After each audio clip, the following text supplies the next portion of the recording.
현역 가왕삼의 3회 방송이 끝난 후 온통 논란의 중심에 섰죠. 이 프로그램이 단순한 트롯 경연이 아닌 감정의 롤러코스터로 변모한 순간이었어요. 주홍글 씨라는 잔혹한 룰 아래 무대 위에서 승패가 갈리는 그 순간들이 얼마나 무거웠을지 상상해보세요. 패자 목걸이를 걸어야 하는 그 장면에서 현장 분위기는 숨이 막힐 듯 무거웠고 눈물과 한숨이 터져 나왔어요. 그런데 여기서 더 충격적인 건 무대 위 승패가 꼭 시청자들의 마음을 대변하지 않는다는 거예요. 무대에서 이기는 게 과연 시청자들의 사랑을 얻는 걸까라는 질문이 머릿속을 맴돌아요. 특히 패배한 가수가 오히려 문자 투표에서 상위를 차지하는 그 아이러니가 이 프로그램의 본질을 드러내는 듯하죠.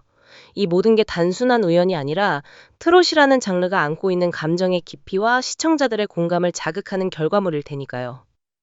이 논란의 뿌리는 바로 주홍글 씨라는 룰에서 시작되어 신동엽이 부채를 뽑아 이름을 호명하면 그 가수가 직접 대결 상대를 지목하고 패배자는 패자 목걸이를 걸어야 하는 이 시스템은 단순히 경연을 넘어선 드라마를 만들어내죠.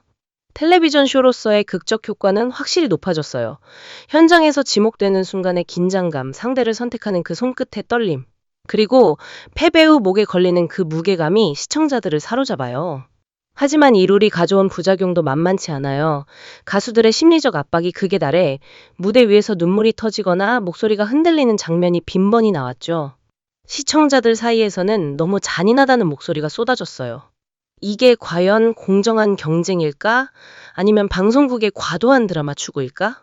중립적으로 보자면 이 룰은 트롯의 생존 경쟁을 상징하지만 동시에 인간적인 약점을 너무 노골적으로 드러내서 논란을 키우는 양날의 검처럼 느껴져요.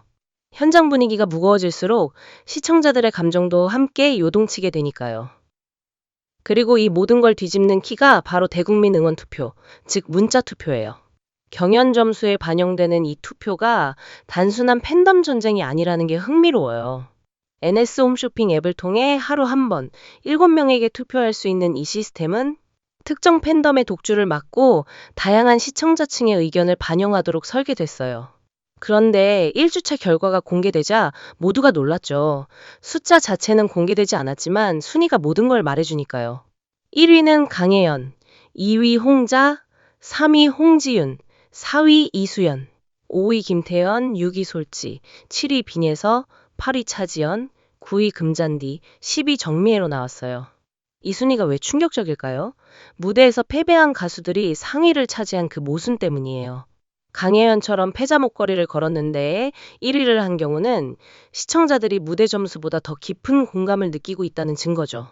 이 투표는 단순한 인기 투표가 아니라 가수들의 감정 전달력과 스토리를 평가하는 지표예요. 특정 팬덤이 독점하지 못하도록 설계된 덕에 다양한 연령대의 시청자들이 참여하면서 순위가 더 예측 불가능해졌어요. 앞으로 이 투표가 경연의 판도를 어떻게 뒤집을지 벌써부터 긴장감이 맴돌아요. 특히 다음 라운드부터 이 순위가 점수에 반영되면 무대 승패가 무의미해질 수도 있겠다는 생각이 들죠. 이제 본격적으로 각 대결을 들여다보죠. 먼저 김태현과 빈예서의 동갑 대결은 감정의 절정이었어요. 김태현이 빈예서를 지목한 순간 현장은 이미 뜨거워졌죠. 김태현은 참여를 선택해 안정적인 보이스와 무게 있는 감정을 보여줬지만 안전한 선택이 오히려 빛을 발하지 못한 듯해요. 반면 빈예서는 모녀 기타를 부르며 애절한 감성과 신들린 꺾기를 더했어요. 특히 어머니 울지 마세요라는 내레이션이 현장을 눈물바다로 만들었죠. 판정단조차 어려움을 표할 정도로 팽팽했지만 빈예서가 1166점으로 승리했어요. 그런데 여기서 아이러니가 터지죠. 김태현은 패배했지만 문자투표 5위를 차지했어요. 왜일까요? 무대에서 느껴지는 압박감과 TV로 전달되는 감정이 다르기 때문일 거예요. 현장 판정단은 기술적인 완벽함을 중시하지만 시청자들은 김태현의 진심 어린 보이스에 더 공감한 거죠. 이 대결은 승패를 넘어 트롯이 감정 전달의 예술임을 증명해요. 다음으로 솔지와 홍자의 맞대결은 거의 결승전급이었어요. 솔지가 홍자를 직접 지목한 순간 모두가 이게 무슨 일 하며 경악했죠. 솔지는 나를 살게 하는 사랑을 부모님 생각으로 열창하며 단단한 목소리와 폭발적인 고음으로 1208점을 받았어요. 원곡자 금잔디마저 눈물을 흘릴 정도였으니까요. 홍자는 트롯이 아닌 발라드 모르시나요를 선택해 감성 창법으로 감정을 토해냈지만 패배로 방출 후보가 됐어요. 그런데 홍자가 문자투표 2위를 한 건 이 대결의 불공정을 드러내죠. 현장에서 듣는 솔지의 파워풀한 보이스와 TV나 이어폰으로 듣는 홍자의 세밀한 감정 표현이 다르기 때문이에요. 판정단의 귀는 기술을, 시청자들의 마음은 스토리를 선택한 셈이죠. 이 모순이 프로그램의 매력이면서도 논란의 씨앗이에요. 강혜연과 숙행의 대결은 패배가 오히려 승리를 가져온 대표적인 케이스예요. 시즌 1에서 8위로 아쉬움을 삼켰던 강혜연이 셋 맏언니를 넘어야 의미가 있다며 숙행을 지목했어요. 이 사람을 지켜주세요를 절제된 감성으로 불렀지만 832점으로 숙행의 868점에 36점 차로 졌어요. 패자 목걸이를 걸 때의 그 아쉬움은 시청자들의 가슴을 아프게 했죠. 그런데 문자 투표 1위를 차지한 강혜연의 반전은 시청자들이 무대 점수보다 그녀의 재도전 스토리에 공감했다는 증거예요. 숙행의 무대가 편집으로 축소된 점도 논란이 됐지만 이 결과는 시청자들이 누구를 보호하고 싶은지 명확히 보여줘요. 패배가 오히려 대중의 사랑을 불러일으키는 이 아이러니가 트롯 경연의 본질을 흔들어요. 정미애와 금잔디의 대결에서는 기술이 아닌 심리가 승패를 갈랐어요. 정미애가 금잔디를 지목하자 최고참 금잔디가 청심환을 들이키는 모습이 웃음을 주었지만 무대는 진지했어요. 정미애의 물레방아 도는 데는 나쁘지 않았지만 정신적으로 무너지는 기색이 보였어요. 반면 금잔디는 가버린 사랑을 관록 있는 가창력으로 1510점이라는 압도적 점수를 받았죠. 주현미의 알고 있는 금잔디의 모습이 안 보여서 놀랐다는 극찬이 그 증거예요. 이 대결은 트롯에서 기술만큼 중요한 게 정신력이라는 걸 상기시켜요.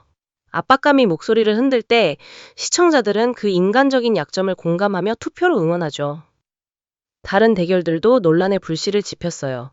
장하온과 스테파니의 빅매치에서 장하온의 그 집 앞은 유연한 퍼포먼스로 축제 분위기를 만들었지만 스테파니의 정열의 꽃과 파격키스 엔딩이 1274점으로 승리했어요. 그런데 스테파니가 패자 목걸이를 걸며 눈물을 흘린 장면은 퍼포먼스의 고됨을 공유하는 감동이었죠. 하지만 이게 트롯 경연에서 과도한 쇼 요소냐는 논란이 일었어요. 구수경과 진소리의 대결은 다크호스의 등장으로 신선했어요. 구수경의 불꽃처럼이 978점으로 승리하며 10년 경력의 저력을 보여줬고 진소리의 천년바위는 국악 전공의 깊이를 더했지만 패배했어요. 진소리가 김다현의 언니라는 압박이 느껴졌죠. 이처럼 무대 뒤 숨겨진 스토리가 시청자들의 투표를 움직이는 거예요. 스테파니의 퍼포먼스는 폭발적이었지만 트롯의 본질과 맞는지 논란이 됐어요. 구수경처럼 알려지지 않은 가수가 불꽃처럼 터지며 판도를 흔든 건 프로그램의 매력이죠. 진소리의 경우 동생 김다현의 그림자가 드리워진 압박이 패배를 부른 듯해 안타까워요. 이 모든 요소가 얽히며 경연이 단순한 노래 대결이 아닌 심리전으로 변모했어요. 앞으로의 전개는 더 드라마틱할 거예요. 대국민 투표가 한 명의 탈락자를 구할 수 있는 권한을 주니까요. 이번에 방출 후보가 된 가수들 중 누군가 돌아올 수 있다는 그 가능성이 논란을 키울 테죠. 특히 사회부터 투표가 점수에 반영되면 무대 승패가 뒤집히는 사태가 벌어질 수도 있어요. 이 프로그램이 이제 단순한 가왕 찾기가 아닌 시청자들의 선택이 운명을 바꾸는 전쟁터가 됐어요. 결국 현역 가왕 삼는 목소리만의 싸움이 아니에요. 심리전, 감정전, 그리고 시청자들의 마음을 사로잡는 전쟁이죠. 무대에서 지는 게 끝이 아닌 오히려 시작이 될 수 있다는 그 아이러니가 이 프로그램을 특별하게 만들어요. 과연 누가 최후의 승자가 될까요? 무대의 승자일까 아니면 시청자들의 선택받은 자일까? 다음 방송이 기다려지네요.